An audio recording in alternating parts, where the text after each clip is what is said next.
again. This is Evelyn from Grandma's Garden. I have to say, isn't this beautiful behind me? Don't you just get drawn into all that warmth and comfort? I did not want to do the show with a picture of my poor frozen garden this deep in snow. So this is the one that we used before. This is my friend Kathy's garden. She has a beautiful garden. She's a wonderful gardener. And I hope to have her as a guest a few times as we do some more Grandma's Garden. We left off talking about chives and compound butter. And then I quickly went into the compound butter. But now I want to talk about dill. Lovely plant, feathery, pretty in the garden. And it's so useful. You use the leaves, when they come out, you use the leaves for your, whatever it is you're going to want to put dill in. Potato salads, pickles. I don't know, yeah, on fish, you can use it. In the fall, before I forget, it will reseed itself. This is a perennial. It will reseed itself, and sometimes it gets a little aggressive. So you might want to contain it in one area. I started off with it here, and now I have it here, and there, and there. So I pulled those out last fall. So hopefully I'm going to contain it again this year. Of course, the dill in your dill pickles. I should next time bring in one of my little easy peasy dill pickle recipes. Just nothing to it. Start it in the morning and you have it for dinner. When the fall comes with this, and again, this is another, how much are you going to use it so you know how much to plant? That's why we're talking about this now. In the fall, I cut the plants down and I bring them in. Before I take them all in the house, the top will have a cone, a blossom of seeds, hard little brown seeds. Some go back in the garden, okay? I pull them off and I liberally just put them on top of the soil in the garden. That's all they need to do with it. Others, I carefully use the heads upside down in a bowl and wiggle the seeds off of that because this is dill seed. Why would I go to the store and spend $8, $12 for a bottle of dill seed when my garden happily is giving it to me?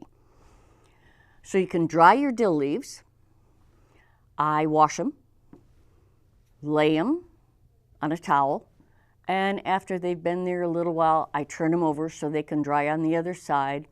And it's usually a 2-day thing.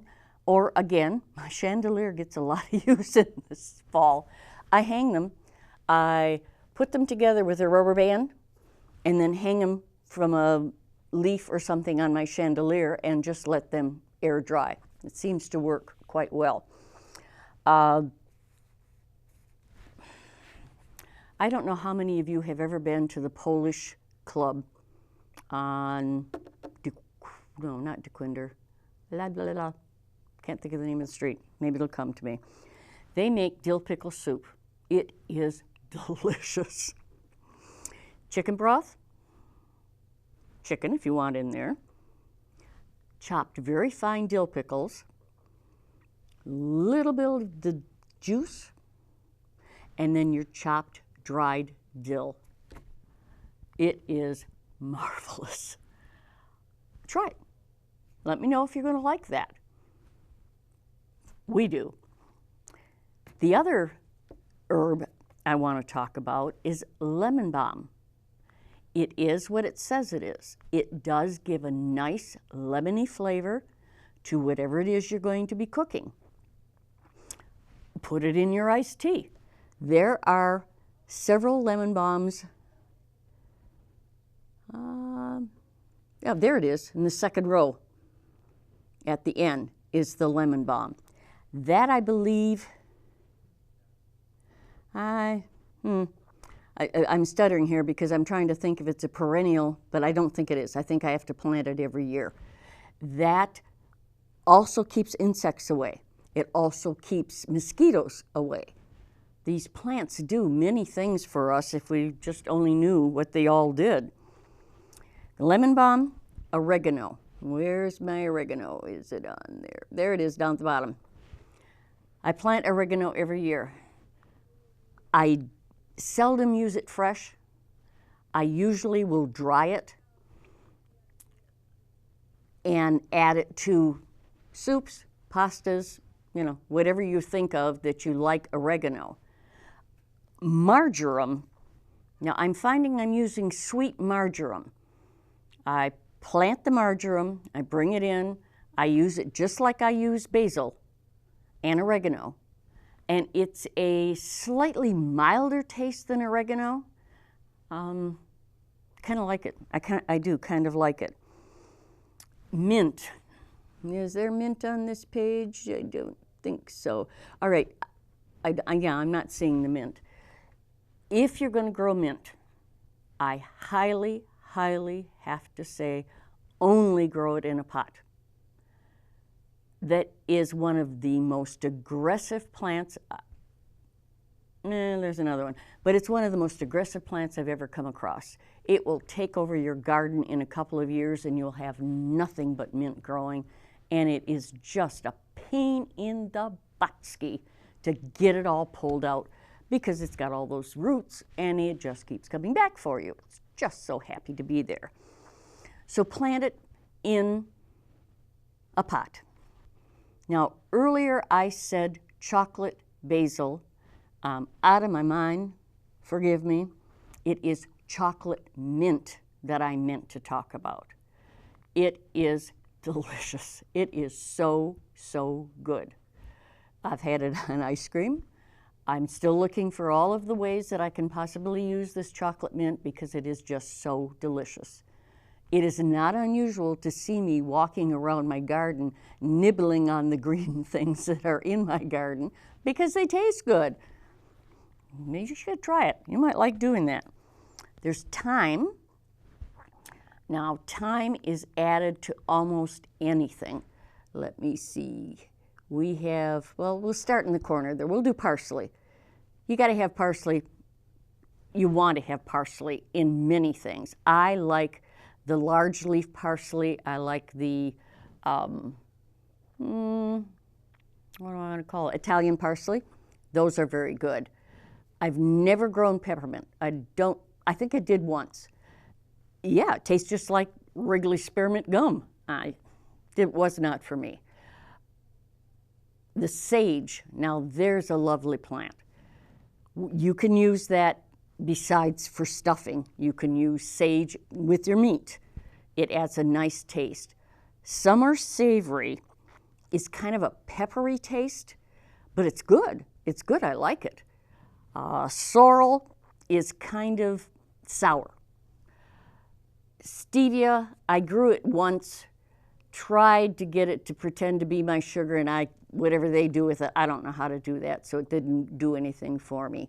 Sweet bay, now my friend Kathy that you've seen on the show before, she has a bay tree, and she's very happy with it.